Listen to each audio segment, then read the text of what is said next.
Assalamualaikum warahmatullahi wabarakatuh. Perkenalkan, nama saya Rizky Nur Subekti dari Universitas Muhammadiyah Purworejo, Program Studi Pendidikan Bahasa dan Sastra Indonesia. Saya akan mempresentasikan hasil penelitian saya yang berjudul Analisis Sosiologi Sastra, novel Guru Aini, karya Andrea Hirata, dan penerapannya dalam pembelajaran berbicara. Baik, langsung saya mulai. Pertama adalah latar belakang dari penelitian saya. Latar belakang dari penelitian saya adalah karya sastra merupakan hasil kreativitas pengarang yang bersumber dari kehidupan manusia secara langsung atau sebuah rekaan dengan menggunakan bahasa sebagai media penyampaiannya. Karya sastra tercipta dari kreasi dan juga imajinasi manusia. Novel sebagai salah satu genre sastra terkadang ditulis secara rinci dan hidup sehingga memberikan kesan kepada pembaca bahwa dunia yang ada di dalam novel tersebut nyata dan benar-benar terjadi dalam kehidupan masyarakat. Sastra sangat erat kaitannya dengan masyarakat. Sikap dan perilaku masyarakat dapat digambarkan pada sebuah novel. Penggambaran tersebut dapat dilakukan dengan pendekatan sosiologi sastra. Sosiologi sastra merupakan cabang ilmu yang berurusan dengan manusia dalam masyarakat. Sosiologi sastra dapat dianggap sebagai usaha untuk menciptakan kembali dunia sosial yang berhubungan dengan keluarga, lingkungan, politik, negara, dan sebagainya. Pemilihan novel Guru Aini karya Andrea Hirata didasari oleh ketertarikan penulis pada novel tersebut karena banyak aspek-aspek sosiologi sastra yang terdapat di dalamnya. Aspek-aspek sosiologi sastra yang terdapat dalam sebuah novel juga bisa dikaitkan dengan pembelajaran sastra. Kemudian kajian teori novel. Di sini saya menggunakan teori Nurgantoro tahun 2013 halaman 17 menyatakan bahwa novel umumnya terdiri dari sejumlah bab yang masing-masing berisi cerita yang berbeda. Hubungan antar bab merupakan hubungan sebab akibat atau hubungan kronologis. Bab yang satu merupakan kelanjutan bab yang selanjutnya.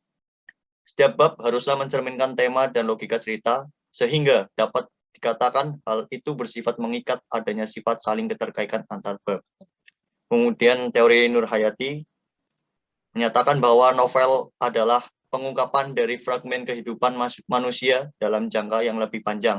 Itu artinya peristiwa yang ada lebih kompleks atau beragam kemudian terangkai menjadi sebuah novel. Dengan kata lain, novel terangkai tidak hanya oleh satu peristiwa penting, tetapi lebih luas dan lebih panjang. Kemudian teori sosiologi sastra dari Faruk Wolf mengatakan bahwa sosiologi sastra merupakan disiplin ilmu tanpa bentuk, tidak terdefinisikan dengan baik, terdiri dari sejumlah studi empiris dan berbagai percobaan pada teori yang agak lebih general, yang masing-masingnya hanya mempunyai kesamaan dalam hal bahwa berurusan dengan hubungan sastra dan masyarakat. Kemudian Robert S. Carpit 2017 halaman 14 berpendapat bahwa sosiologi sastra harus memperhatikan kekhasan fakta sastra dengan memberi keuntungan kepada para profesional atau homme de métier. Ia harus juga menguntungkan pembaca dengan jalan membantu ilmu sastra tradisional sejarah atau kritik dalam tugas-tugas khusus yang harus menjadi cakupannya. Secara tidak langsung, kegiatan itu tetap menjadi tugasnya. Perannya adalah mengamati pada tingkatan masyarakat.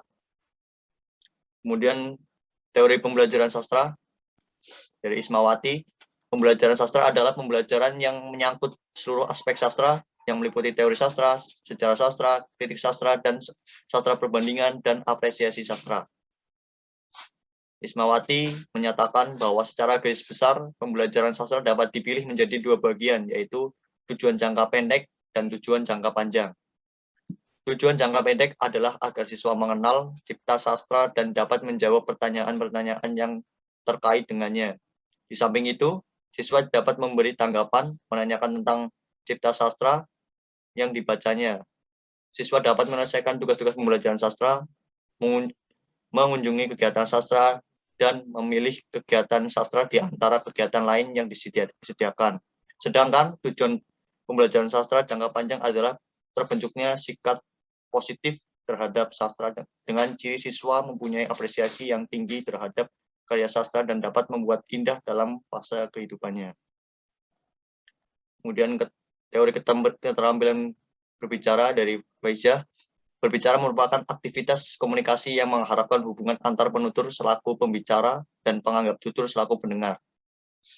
Tarigan dalam Weisha 2019-6 mengemukakan bahwa kegiatan berbicara meliputi berbicara adalah proses individu berkomunikasi, berbicara adalah kegiatan resiprokal, berbicara adalah ekspresi yang kreatif, berbicara adalah tingkah laku, berbicara adalah tingkah laku yang dipelajari, berbicara distimulasi oleh pengalaman, berbicara adalah alat untuk memperluas cakrawala, dan berbicara mensyaratkan kemampuan linguistik, dan linguistik serta berbicara adalah pancaran kepribadian. Dan metode penelitian ini menggunakan penelitian kualitatif deskriptif. Penelitian ini tergolong ke dalam penelitian kualitatif karena data yang diteliti berupa bentuk-bentuk kalimat, dan analisis data yang digunakan dalam penelitian ini tidak digunakan perhitungan secara statistik. Bentuk kalimat yang diteliti adalah kutipan-kutipan yang berkaitan dengan aspek sosiologi sastra dalam novel Guru Aini karya Andrea Hirata. Pendekatan yang digunakan adalah pendekatan sosiologi sastra. Kemudian teori yang digunakan adalah teori sosiologi sastra dan teori struktural sastra. Objek penelitian novel Guru Aini karya Andrea Hirata. Fokus penelitian aspek-aspek sosiologi sastra yang terdapat dalam novel Guru Aini karya Andrea Hirata dan penerapannya dalam pembelajaran berbicara di kelas 12 SMA. Sumber data penelitian ini adalah data berupa kutipan-kutipan, baik kutipan langsung maupun tidak langsung yang terkait dengan kajian aspek sosiologi sastra. Teknik pengumpulan data menggunakan teknik studi pustaka, baca, dan catat. Instrumen penelitian menggunakan kartu pencatat data. Teknik analisis menggunakan teknik analisis isi atau konten analisis. Teknik penyajian data menggunakan teknik penyajian informal. Kemudian hasil dan pembahasan dari penelitian saya adalah berupa unsur intrinsik novel Guru Aini karya Andrea Hirata. Yang pertama adalah tema minor adalah keinginan kuat Desi menjadi guru matematika dan cita-cita Aini menjadi seorang dokter agar bisa menyembuhkan ayahnya. Kemudian tema mayor, perjuangan Aini belajar matematika untuk menggapai cita-citanya menjadi dokter agar bisa menyembuhkan ayahnya. Lalu tokoh dan penokohan, tokoh utama Aini tidak pandai pelajaran matematika, gigih dan optimis. Tokoh tambahan 1 Desi istiqomah yang berpenokohan pandai, idealis dan pemarah. 2 Enun humoris dan percaya diri. 3 Sadia pesimistis dan 4 Jumioten apa adanya. Kemudian alur dalam novel Guru Aini adalah alur maju. Latar yang terdapat dalam novel Guru Aini adalah latar tempat, itu Sumatera, Ketumbi, SMA, kelas, dan warung es tebu. Kemudian latar waktu, pagi hari, siang hari, sore hari, dan malam hari. Latar suasana, gaduh, tegang, haru, bahagia, dan sedih. Sudut pandang yang digunakan adalah sudut pandang orang ketiga serba tahu. Amanat yang terdapat dalam novel Guru Aini adalah manfaatkan waktu sebaik-baiknya untuk menuntun kehidupan kita. Kemudian dalam pendidikan tidak ada ilmu yang tidak penting, dan semua ilmu akan berguna bagi kehidupan kita. Dan guru yang terbaik adalah guru yang tak kenal lelah mencari cara untuk mencerdaskan muridnya. Kemudian aspek sosiologi dalam novel Guru Aini karya Andrea Hirata berupa pertama ada aspek perekonomian, yaitu kondisi ekonomi di Kampung Ketumbi yang sangat mempengaruhi pola pikir anak-anak di Kampung Ketumbi terhadap pendidikan mereka. Anak-anak Kampung Ketumbi tidak percaya diri dan masa depan mereka sangat terhalang dengan kondisi ekonomi yang mereka alami. Kemudian aspek pendidikan, kondisi pendidikan di Kampung Ketumbi yang dikeluhkan oleh Desi bahwa mencari anak cerdas di Kampung Ketumbi hampir sangat mustahil. Anak-anak yang dididik oleh Desi selalu menunjukkan keanehan karena sangat sulit bagi mereka untuk memahami pelajaran yang mereka dapatkan.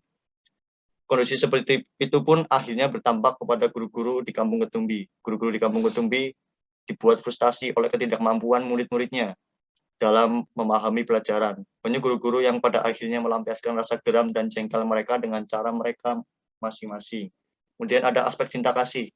Cinta kasih ayah Desi kepada Desi terlihat ketika ayah Desi adalah satu-satunya orang yang mendukung cita-cita Desi menjadi guru matematika yang mengajar anak-anak di pelosok.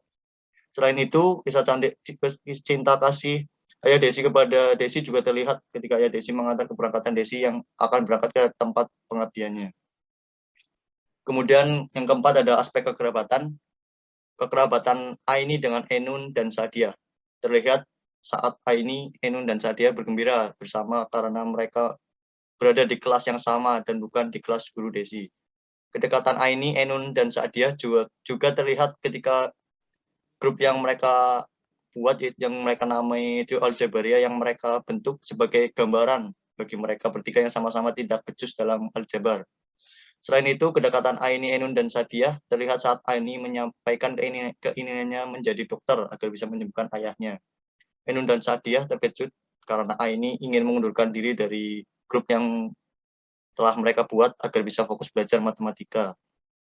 Lalu yang kelima ada aspek kebudayaan, itu berupa logat masyarakat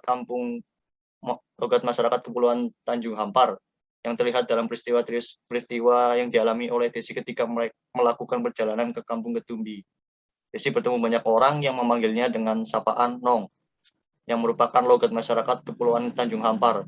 Selain itu, logat masyarakat Kepulauan Tanjung Hampar juga terlihat dalam percakapan yang dilakukan oleh Aini, Enun, dan Sadia.